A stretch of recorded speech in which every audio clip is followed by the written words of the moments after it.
Good afternoon, everyone. This is Naishad Gadani, the co-founder of Career Care Package, a LinkedIn live show that appears on your LinkedIn screen every day since last 5.5 months now. And today is our 113th episode. I know 13 is an unlucky number in a lot of countries, but it hasn't been unlucky for us because we have got Morry Morgan coming all the way from China, and Maury is going to talk about, or we are going to dismantle a topic called planned happenstance in career theories, but also known as serendipity. And Maury has, a fantastic TEDx talk around planned serendipity, or how can you really take chances in your career and how it shapes you. So we are going to talk to Maury, dismantling this aspect. But before we call on Maury, let's welcome Caroline Brown, the co-host of the show. Thanks, Nation. It's fantastic to be here, and thanks for joining us all the way from China, Morry, in the middle of a big move for you. So, Thanks. So today, I guess we're really interested in digging into this topic about planned happenstance because it's a lovely kind of random but not random theory around careers and creating your own luck. So we're going to have a chat to Morry about his 5 tips and how happenstance or serendipity has worked in his career, and hopefully you guys can take some ideas away from that. And also if you can share with us some of the things that, some of the lucky breaks that you've created for yourself as well would be fantastic. And if you're watching this on YouTube, you can, or not you can, I'm being very directive. We'd love for you to subscribe to our new channel as well. So great place to start, Morry. And I know this is a terrible question to ask of an entrepreneur, but tell us a bit about your journey and some of the businesses that you've been involved in, and perhaps some of the highlights around that. Yes, well, I'm for those of you who picked it, I'm not Chinese, but I am in Beijing. So I started my entrepreneurial venture well before all of this. At the age of 18, actually registered my first business name with the Victorian government's business registry, and started. And that was training. That was a coaching. The VCE, the Victorian Certificate of Education, had just come out, and I was one of the first groups of students who'd done the 2 years, year 11 and year 12 in Victoria. So probably a quick lesson there to entrepreneurs: when you're a very small expert, or rather maybe I should say when you're an expert in a very small market, that being the VCE, there's an opportunity for you. I was also a very small expert as well, much shorter. And and that was my first venture. Of course, you never know that at the time you don't realize the opportunity falling into your lap. But I started that business, what was that? 1994, the summer of 1994. It was while I was, I think the first year of university had finished, and I was mowing a lawn, and a neighbor said to me, "Wow, you look exhausted. I've been mowing this lawn for about 3 hours. You could always be a tutor." And I was like, "What's a tutor?" And they said, "Oh, you help students, and they pay you probably more money than I'm going to pay you." And I was like, "Oh, that's a great idea." So I investigated it, and within about a month, I'd registered the business. So again, that was my first probably exposure to serendipity. If that person had not said this, I still remember the house, I don't remember the person, then I wouldn't have gone on to that next step in my career, so to speak. So where do we go from there? I was a microbiologist. While I was studying microbiology at RMIT in Melbourne, I decided to join the Australian Defence Force within the medical corps, specifically in the preventive medicine company, which is the team that looks at microbiology and viruses within the military context, not producing sort of bioweapons, but actually protecting soldiers from malaria and waterborne diseases. And that exposed me to a whole different world outside of my lawn mowing and tutoring.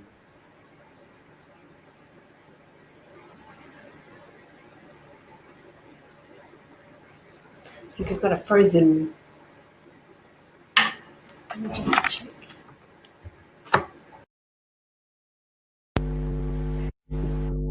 Yeah, I think so. Yep, should be back Me, it was soon. me yesterday that froze. That's right. And everyone, hi Amit, hi Stuart. Stuart says sliding door moments are grasped by the Oh, prepared we're back. person. That's absolutely right. And in fact, I don't know what's one of the happened here, things, but yes, possibly because Maury's Oh, back. I'm back. Huh. I was going to make a joke about where you were calling it being In blacked Beijing. out. Yeah, the incident. I don't know what where I got cut off there, but I didn't mention anything particularly offensive, did I? Pharmaceutical company. Oh no, I didn't get to do that, did I? So microbiology. I guess the point I'm trying to make is you start in one spot here and you kind of jump up and up and up into different spaces. At the time, it seems very logical, but when you try and tell someone that you're started as a microbiologist and worked in Monash Medical Centre, and then you worked in the Army, the Australian Defence Force, and then you worked in the pharmaceutical industry, then you moved to China, then you set up a training business. Everyone's like, well, hang on. No, you go to school, you become an accountant, you retire, right? Mm. And that's not the world. In fact, I recently heard that, I don't know if I heard it on your podcast, actually, quite possibly, that jobs 10 years ago, people had 7 different careers, and now 10 years later, they have 14.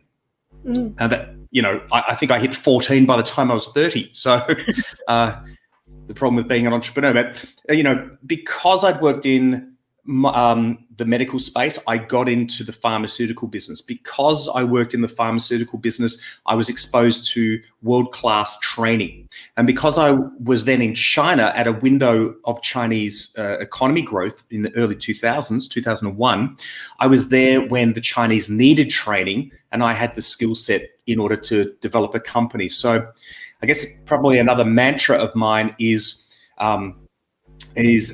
chance favors the prepared mind, which is, in fact, a microbiologist, Louis Pasteur, coined term. So I wouldn't have even known that had I not studied microbiology. So anyway, it all comes around in a circle. Mm. How do you know, and I think, you did the TEDx talk and you identified 5 things around serendipity, but how do you know which is the right thing to follow in that? Like what was guiding you in terms of, the opportunity to pursue and that being the right opportunity? I guess to reiterate on that, chance favors the prepared mind, Louis Pasteur's quote, what he's suggesting is that we kind of absorb all of these different inputs in our life with no pragmatic need for them. And they appear in front of us in our frontal lobe, in our RAM, in our neck-top computer, but in a RAM sense, at the exact right moment that we need them. And we kind of go, wow, that's serendipity, or that's fate, a higher calling. But in actual fact, it's that our brain has all this storage at the back, and we should be filling that every day. We should be filling it up. And then when we notice something, we kind of get this, maybe it's a kind of deja vu, perhaps, that reminds us of, oh, you know what? I remember something. I can see, and our brain starts to see patterns. In fact, that's probably the one thing the human brain is very good at. It is seeing patterns, face recognition. If we watch a movie that we watched as a kid, we'll still go, I remember this bit. Even though if you ask someone what happens in this movie, you're like, I have no idea. I watched it so long ago. But when you watch the movie, you're like, oh, I remember. Oh, what's this? Yeah, in a minute, he's about to say something. There it is. Watched that 15 years ago. How did I know that? That is chance favors the prepared mind. So for anyone who's young out there, watching this or listening to this, and they're thinking to themselves, why am I learning this? Because you've got to fill up that back of the brain for that, that chance favors the prepared mind. Fantastic. Yes, just wanted to acknowledge the presence of Amit, Stuart, and Balin. And that's good, Balin. If you've subscribed to the YouTube link, more karma will come to you. But we will still continue to harass people until everyone subscribes. Which is Entire around universe. So yeah, which is around seven got billion global people. So domination. we got still a lot of work to do on in that. But I know, I think, Maury, if I can relate to the same principle that I've been, recently learning about, which is planned happenstance also, that you don't plan for things, but that happens. But in order for you to make that happen, you got to be in action. You got to be surrounded by people. You got to be in the zone. You got to learn. You got to really expand your experiences so that you kind of meet people and understand different concepts and then synthesize in your head how this relates to this concept, and if I can kind of marry that up and present it to the world outside. So in your in your TED talks, you talk about five principle of five tips, and I think obviously they were more kind of communicated at entrepreneurs, but I can still see the relevance of that even in the context of professional careers as well. If you want to give us a an idea of what are those five principles that you talk about which improves the chances, if there's a word, around serendipity. Yeah, sure. I feel like I should only tell you 4 so that everyone has to go and watch the video. You can if you like. It's a great video. Because that's the secret me, ingredient. That's me actually thinking, shit, do I remember all 5 of them? I've got them written down. So you got them written down. I've got a fair few here. Well, look, let me start with CVS to BVS, because that's a kind of a meme. Memes, as we know, are linguistic language that gets handed down all across cultures. That's the true meaning. It doesn't mean a cat video. And one of my favorite memes is CVS to BVS, coined by Dr. Michael Hewitt Gleason, a Melburnian, I should add, and a man that I respect. In fact, is a mentor of mine, and was one of the people that reviewed my book, Selling Big to China, early on in sales, because he's a sales expert. Michael coined this term CVS, which means the current view of the situation, to BVS. Now, it's a 2, but it means TO. BVS is a better view of the situation. And what it simply is, it's a mind trick that gets us out of that blockage that we have when we approach a problem. When we approach a problem, we feel we are in the problem. We can, some people literally feel compressed. They feel overwhelmed. I mean, the language that we use suggests that we're in something being pushed down. And what CVS to BVS does is it's just a little mind trick that we remind ourselves: CVS to BVS, CVS to BVS, CVS to BVS. And the mind is reminded, because the conscious and the unconscious mind, they kind of have a constant battle. Conscious mind is what I'm saying, I'm involved in this, whereas the unconscious mind is the bit in the back that can actually make us nervous, can cause issues on a mental health issue. And so what CVS to BVS does is it reminds us that there's always a better view of the same situation that we're in. The problem is we're lacking perhaps knowledge. We're lacking a different perspective of the problem. We're lacking confidence to push ourselves through this difficult time. And CVS to BVS does that. Now, that sounds a bit complicated. Let me just put this into layman's terms. Right now, it is August 2020, and all of us who are listening to this podcast or watching this video have had a problem in their life, I'm sure, where at the time, the CVS, at the time, they thought, oh my God, how am I going to get out of this? This is horrible. This is the worst possible. And yet here we are. 5 years later, 10 years later, even 5 hours later, we got ourselves out of that problem. So why is it that our memory is so short that we go, oh, well, it's hopeless, nothing's going to work, when in fact it's worked time and time again?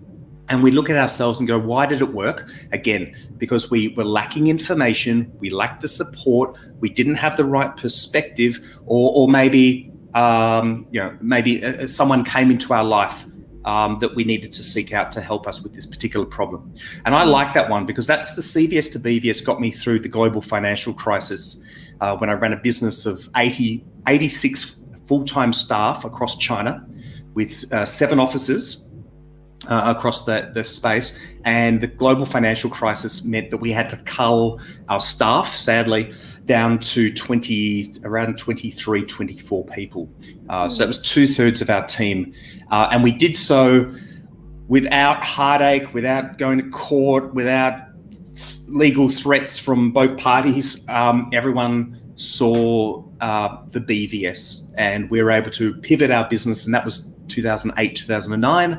And the business grew, and I sold it eventually, but the business grew after that. So that's CVS to BVS, Dr. Michael Hewitt Gleason. What's your trigger from going from that state? Is there something that you use that helps you go quickly from CVS to BVS?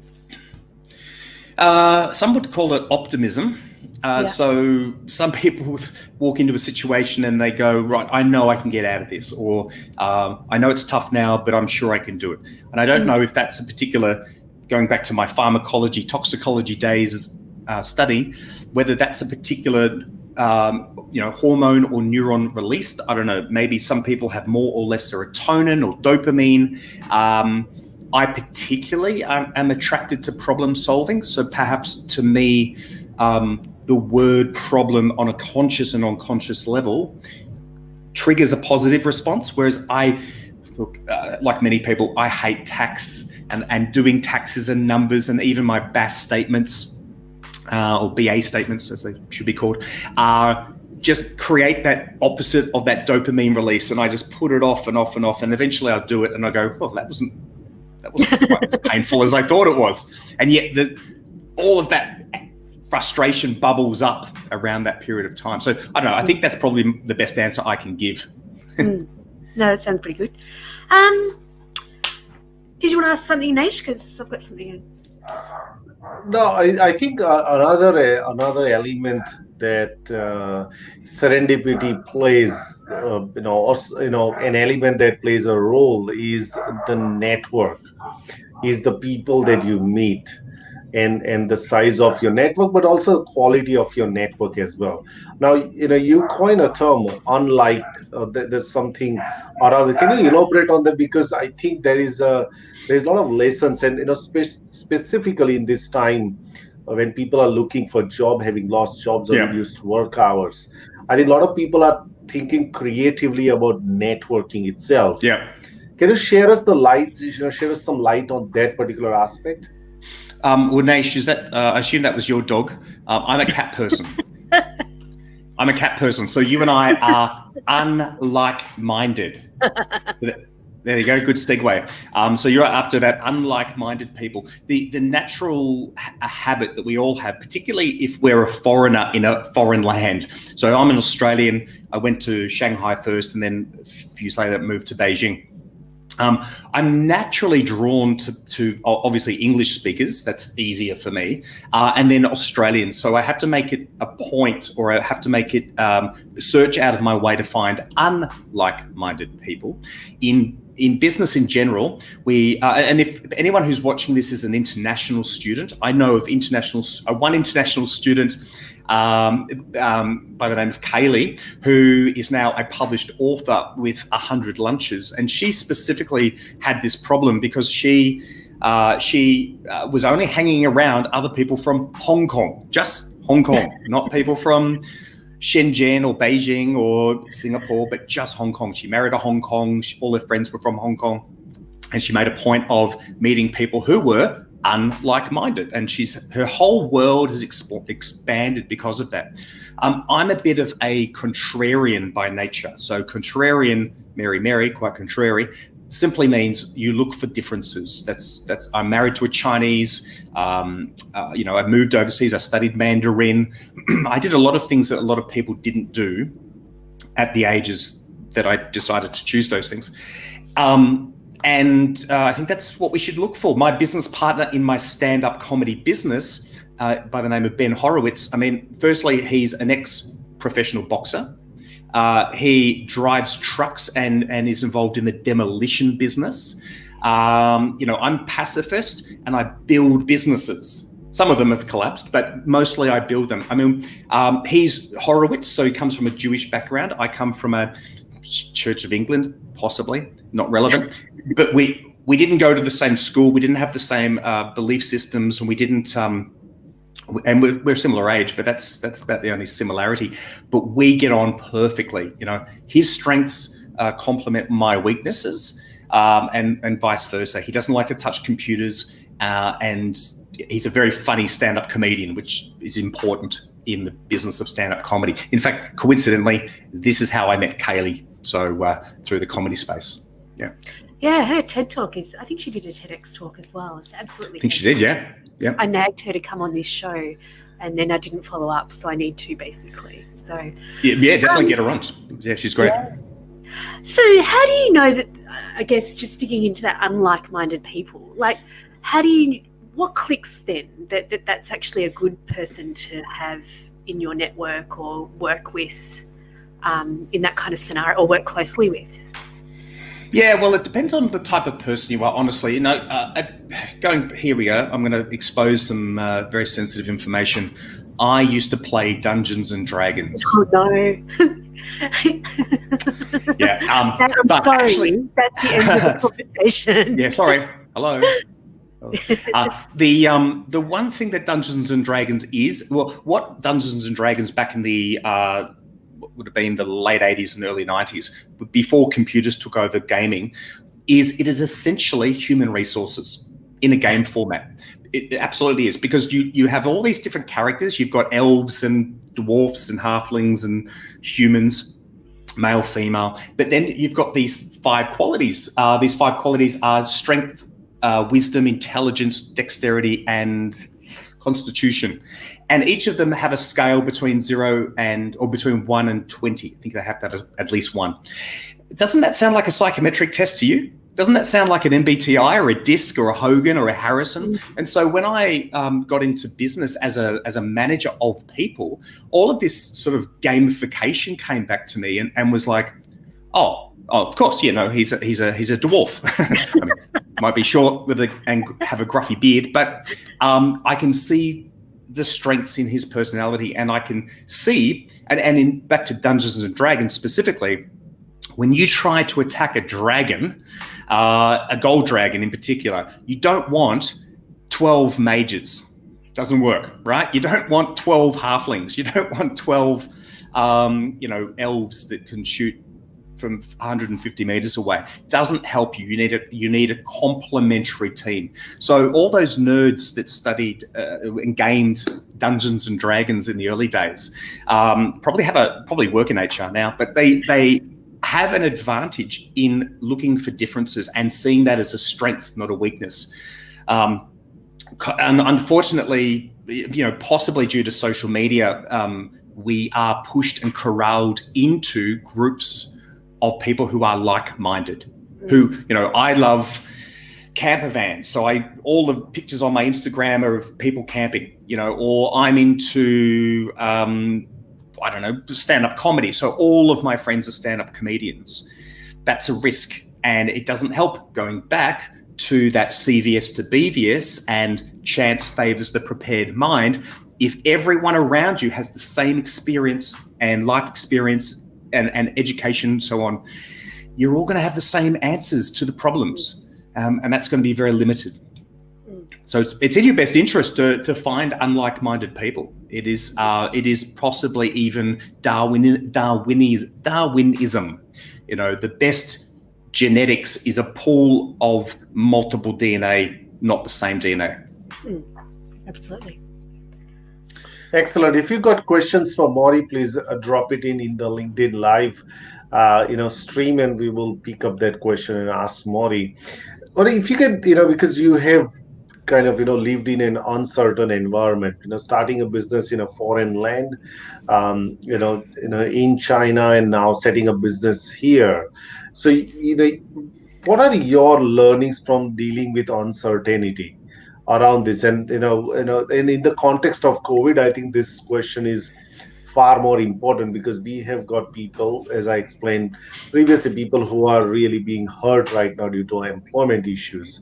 Tell Yeah. us some of your learnings about dealing with uncertainty. Yeah, right. Well, here's another mantra for you, another one I live closely by. Constraint is the mother of invention, not necessity. Now, we often hear people say necessity is the mother of invention. Well, that's rubbish because, let me give you an example. Video conferencing has been around for at least 10, 15 years, and yet it blew up in the last 6 months.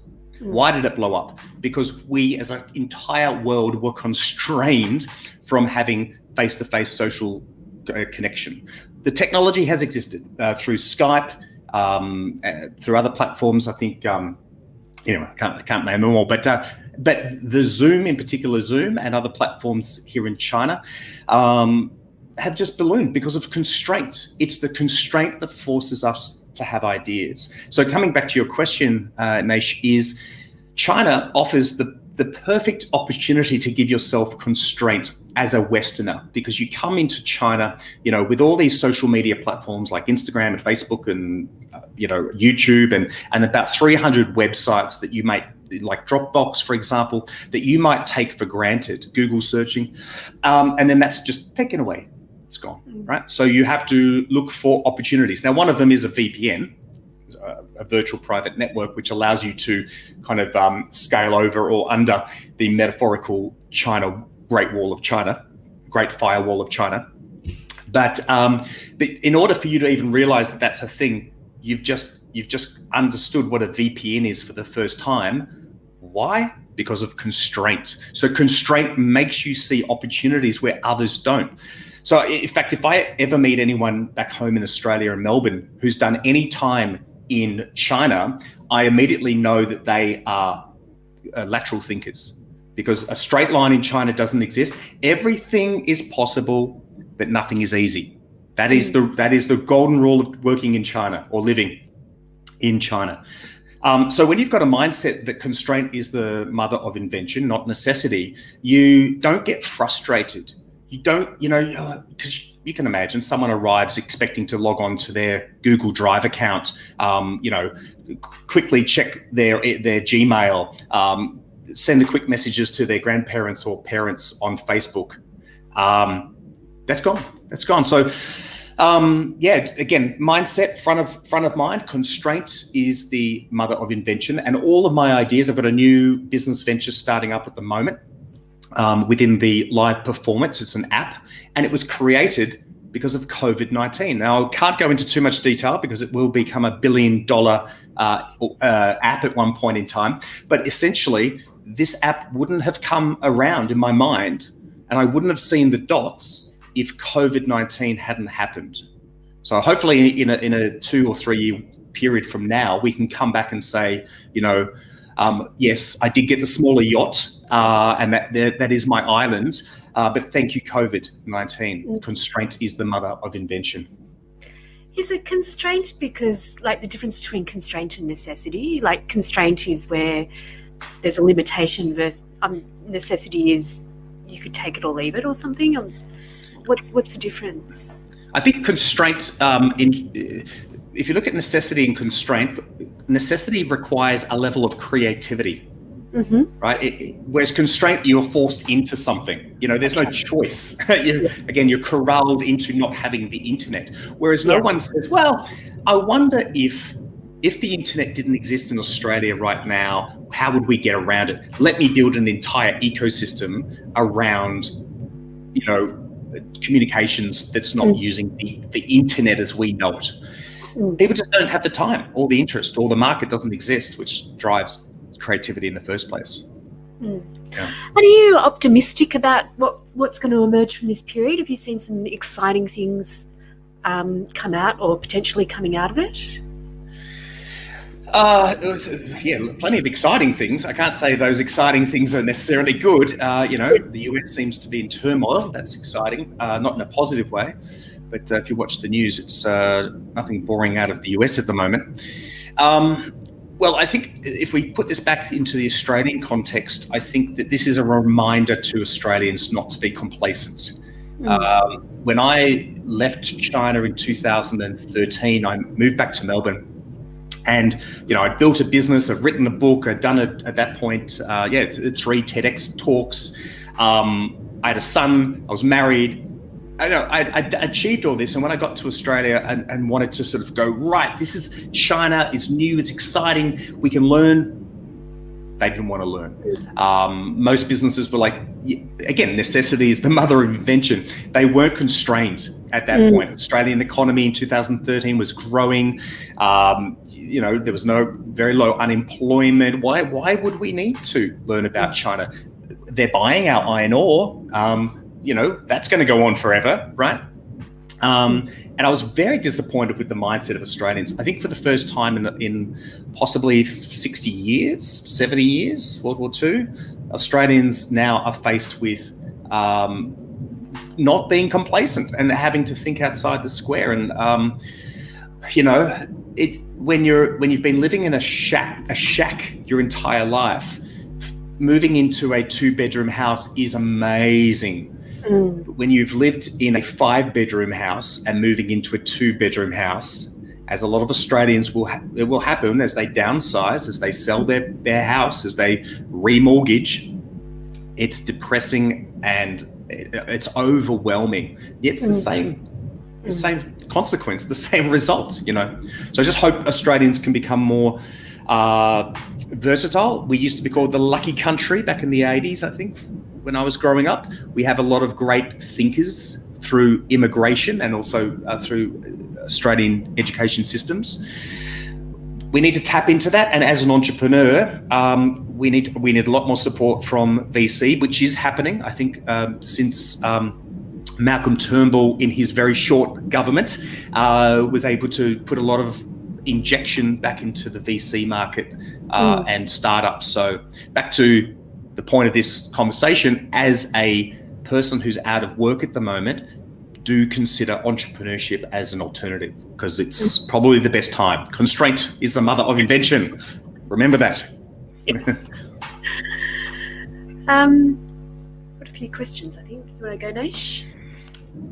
Yeah, so we got a question from Bansi, how to start business in Sydney, Australia. Look, Bansi, not knowing what kind of business idea or what kind of business do you want to start, but I think a good way to start with is understanding what problem do you want to solve. That would be the first thing. Trial it out, talk to people, and pitch them. Specifically to those people who you've designed this solution for. Ask them whether this solution is better to what you're getting right now, how you can improve that. And once you've kind of got at least 75% of prototype done, whether that's a service or product, then you go ahead and look at how do I establish the business, go to an accountant and figure out the structure of the business and everything else. But I think before you go up there, you need to have at least some model worked out and also taken some feedback also from the people. And I'll probably get Morry also to talk on that. But simplistically, I think we all, if you've not, then look at lean startup methodology. And I think there are free courses available on that. It's a very simple method about starting something, trying it out, measure that, take the feedback, and then go back to the drawing board again, and until you really figure out a really smart, workable solution. And the idea is to fail fast, quickly, so that you don't need to invest all your time and energy developing a solution and then customers say, nah, that's not what I wanted really. So I think it's good idea to continuously go, take feedback quickly and then modify that. Morry, what are your thoughts on that? Yeah, I think you've covered it. All I'll say is there's sort of two main business models. One is that you're solving a problem that we don't have a solution for in the current market, and that's definitely an avenue that under COVID-19 is very valid, because there will be new circumstances and new problems that will arise because of this new world that we live in. So look out for those things that didn't exist 6 months ago, problems that didn't exist. I've had mixed success with these types of organizations. My new business, the one that's going to buy me yachts and islands, it is definitely the new solution model, and I've had mixed success, so I need to try extra hard. The other one is do it better than the competitors. So it might be, and that's my stand-up comedy school, the School of Hard Knock Knocks. It's, you know, the iPhone, it's Google search. I mean, these things existed beforehand, whether it was Yahoo, whether it was a smartphone from Taiwan. They all existed beforehand, but what Apple and Google and the School of Hard Knock Knocks, do you see how I added my company into two other marketing tip there? What you're doing is, of course, providing a better service than the incumbent organisation that's servicing.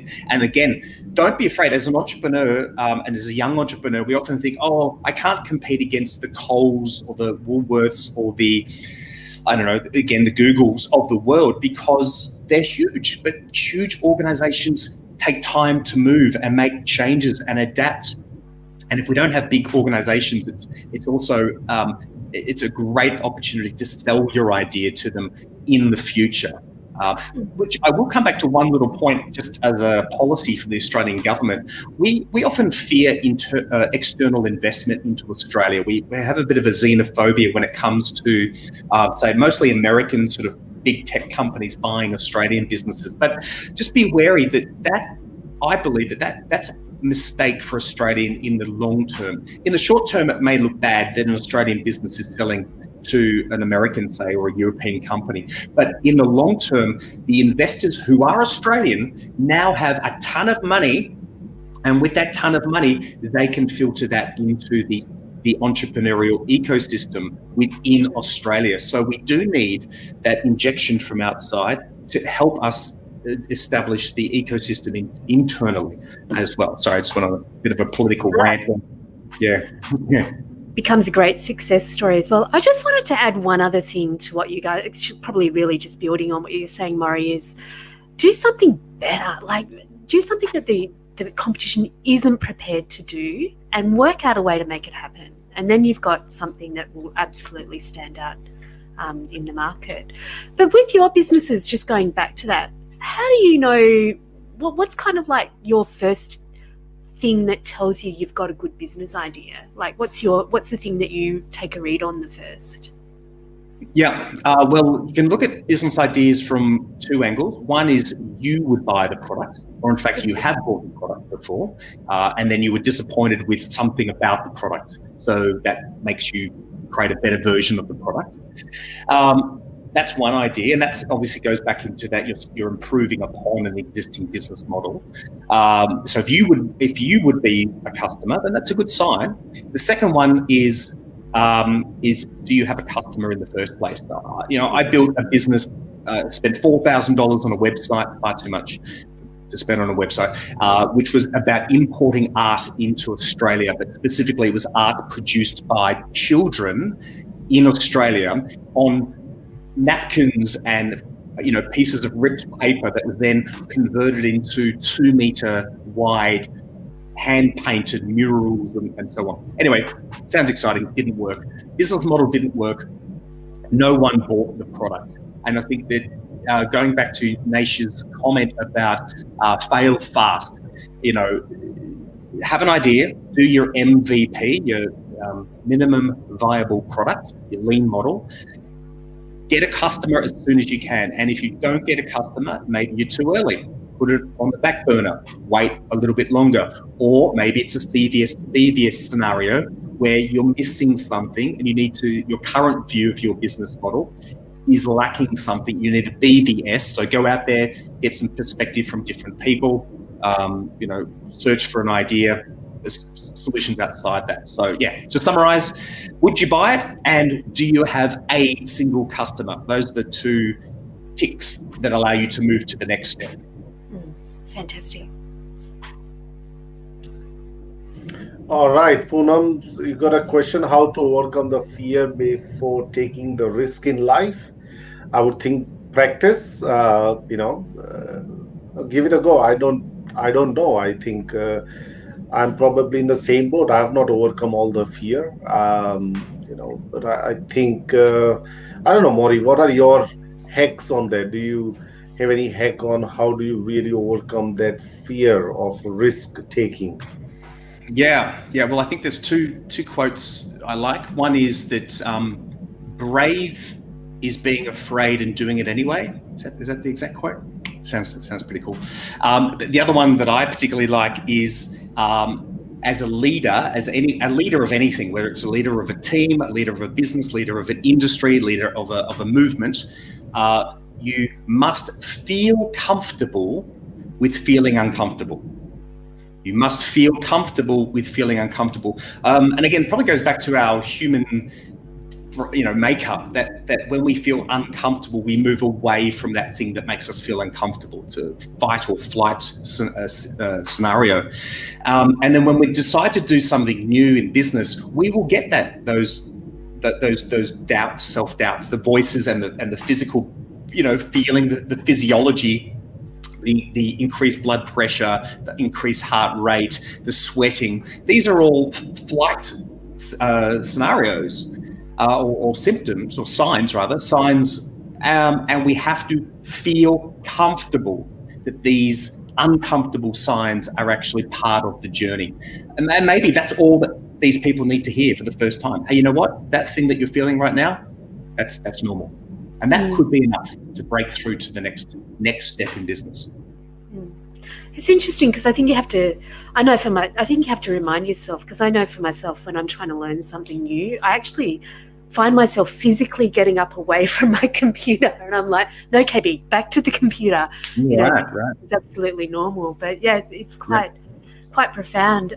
I heard a great quote around, about fear and taking action, and it's like fear doesn't recognize small steps. It recognizes, fear step kicks in when there's a giant leap and it stops you. So just to keep taking those baby steps towards the change that you want to make. So I use that quite often for myself as well when I'm stuck a bit on things.